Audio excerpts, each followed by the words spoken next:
In the Finnish epic the Kalevala, the creation of the entire physical universe, the earth, the stars and the sky, takes about 200 lines of text. It is treated as a total accident. But the creation of beer?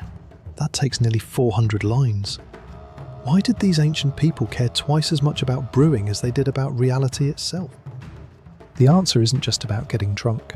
It turns out, this poem isn't a myth.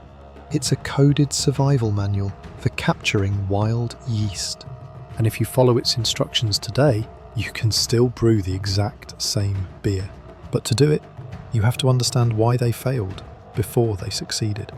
Our story begins with Osmotar, the legendary brewer. She has the barley, the water, and the fire, but her beer is dead.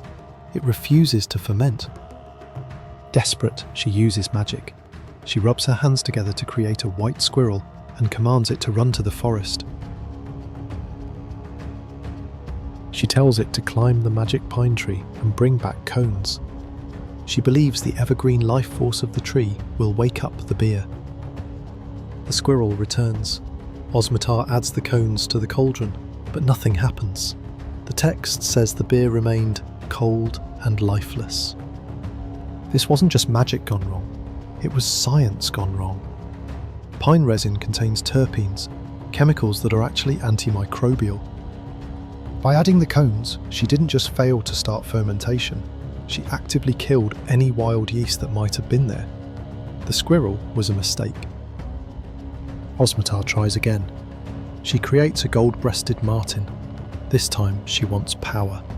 She sends it to the den of a bear. The mission? Collect the foam dripping from the mouth of an angry bear. The logic was visual homology. Bear foam looks like beer foam. They thought if they added the foam of the most powerful animal, the beer would gain that power. But when she added it, nothing.